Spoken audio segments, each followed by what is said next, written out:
We invoke the Emergencies Act because on this side of the House, we know what it takes to protect the health and safety of Canadians.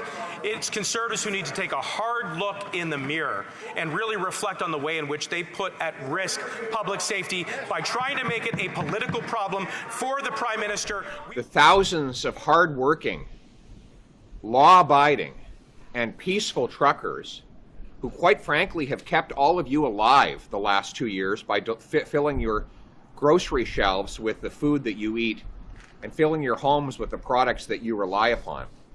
So I think that it is possible to hold individually responsible anyone who says or does anything unacceptable, while showing support for the hardworking, law-abiding, peace-loving truckers who are fighting for their freedom and their livelihoods, and on whom we have depended for our very existence over the last 2 years.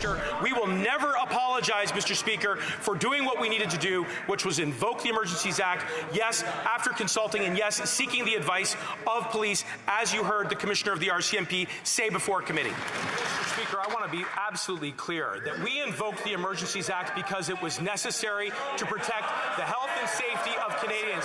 It was necessary, Mr. Speaker, and I just wonder when the Conservatives are going to finally offer their sincere apologies to the residents of Ottawa who, during the protests, were encouraged to stay by the interim leader of the Conservative Party of Canada. It was wrong, wrong, wrong. And I would also like to remind the Conservative Party that hundreds of charges were laid, charges that were very serious, involving firearms, that were there to possibly commit crimes. So we're going to cooperate with Justice Rouleau. Thank you, Mr. Speaker. MPs continued to work from right here in Parliament throughout the winter protest. In fact, I would walk across Wellington Street at least once a day with my infant son in a stroller to come to work. If the threat was as serious as this government is now making it out to be, did the Minister of Public Safety knowingly put the lives of myself, my infant son, and every single person that works here in danger? The Honourable Minister of Public Safety. Mr. Speaker, first and foremost, I'm very relieved that my colleague was able to access the Hill with the additional protection and safety that was offered by the RCMP, by the Parliamentary Protection Service, by the Sergeant-at-Arms.